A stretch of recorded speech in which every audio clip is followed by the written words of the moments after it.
Në kuadër të vizitës dy ditore të Ministrit të Arsimit, Shkencës dhe Teknologjisë së Republikës së Kosovës Arsim Bajrami të Maltëzi, ai u takua dhe me përfaqësuesit e Këshillit Kombëtar të Shqiptarëve në Maltëzi me në krye kryetarin Gencin Imanbegun. Njëherë do të shprehja kënaqësinë nga një vizitë zotit ministër në Këshillin Kombëtar të Shqiptarëve në Maltëzi si vazhdimsi i bashkëpunimit tonë. Dhe për ne mund të thoya vetëm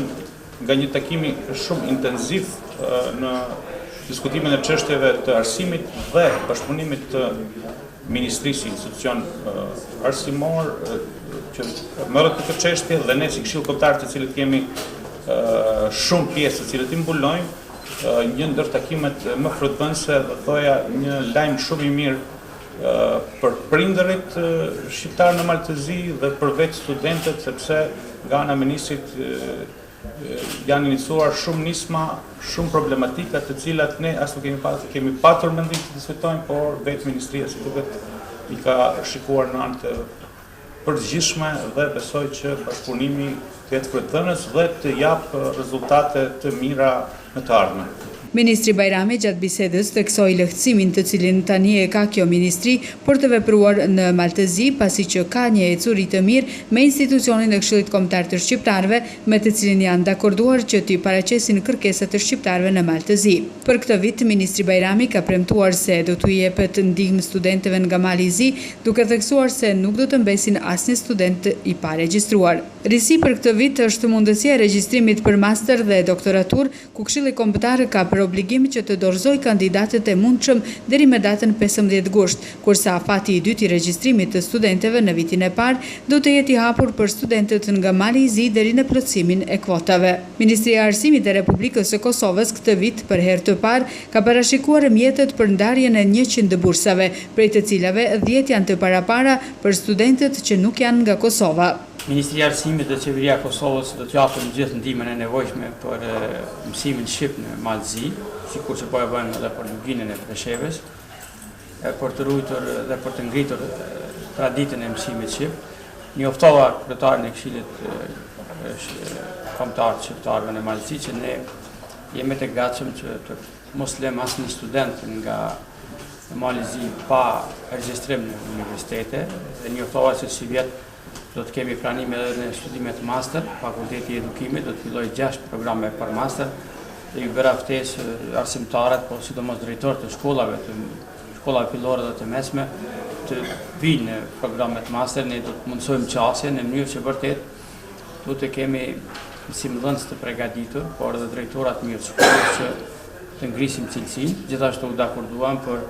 çështjen e teksteve, ne do të ndihmojmë me tekste dhe ne urojmë që edhe brenda Ministrisë së Arsimit Mali të Zi të fillojë rishikimi i kurrikulave. U morëm vesh bashkëpunimi tonë shkoi për të një javë vetare, të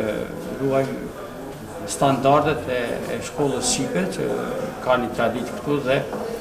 gjetëm një koordinim të plot. Tani kemi një koordinim të rregullt në Këshillin Kombëtar, sepse ky është takimi i dytë dhe ne unë bëra ftesë për takimin e tretë në Prishtinë që vërtet ne të rishikojmë hapat që i kemi marrë vërtet në mënyrë që vërtet këtu të ndihmojmë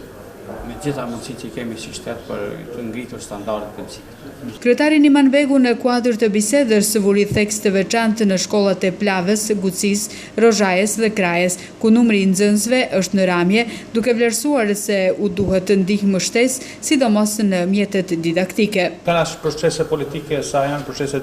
demografike, domethënë janë një lëvizje vazhdueshme e rënies së popullsisë dhe ftesa që zoti ministër apo nga ministria të vizitojnë të shkolla janë si pjesë më ndjeshme apo më vulnerable e një shoqërie shqiptare e cila është në Maltëzi në një zvogëlim të 20 sa vite. Kështu që kjo jo vetëm si vizitë simbolike, por edhe ndihmë aty në institucioneve shkollore, ndoshta në një donacione të mundshme të shohim mundësinë çka atyre do t'i duhet me urgjentë, sepse janë shkolla rurale, shkolla të vogla, kurse në ndihmën nuk pritet aq ndihmë materiale sa një mbështetje vazhdueshme, sepse tani me emërimin e zotit Bajrami për ministër, profesorit, si duket ne shqiptarët nuk e ndihmë më vetëm vejtin në sferën e arsimit dhe do të shfrytërasim edhe një herë të falenderojmë për këtë. Ulqini është një qenë shqiptare, por ne dëshirojmë që edhe në vende kritike, ku numri i nxënësve po zvogëlohet, ne të bëjmë sensibilizim që ata të mbeten të truhet mësimi që do të hapet aty ku ka nevojë, sepse kryetari më tha nevojën e hapjes së shkollave të reja edhe të mesme në vise ku jetojnë shqiptarë, dhe kjo është një vërtet një çështje e brendshme, po mendoj se edhe autoritetet lokale, komunës së Ulqinit, por edhe Këshilli Kombëtar duhet të bisedojnë në vetë që mos të kemi një koncentrim vetëm në Ulqin, po kudo që ka nxënësa të ruhen shkollat dhe të ndalet tendencat që tani është edhe në Kosovë zhvillimit të nxënësve, sepse kjo është një tendencë shqetësuese, ku duke pas parasysh edhe një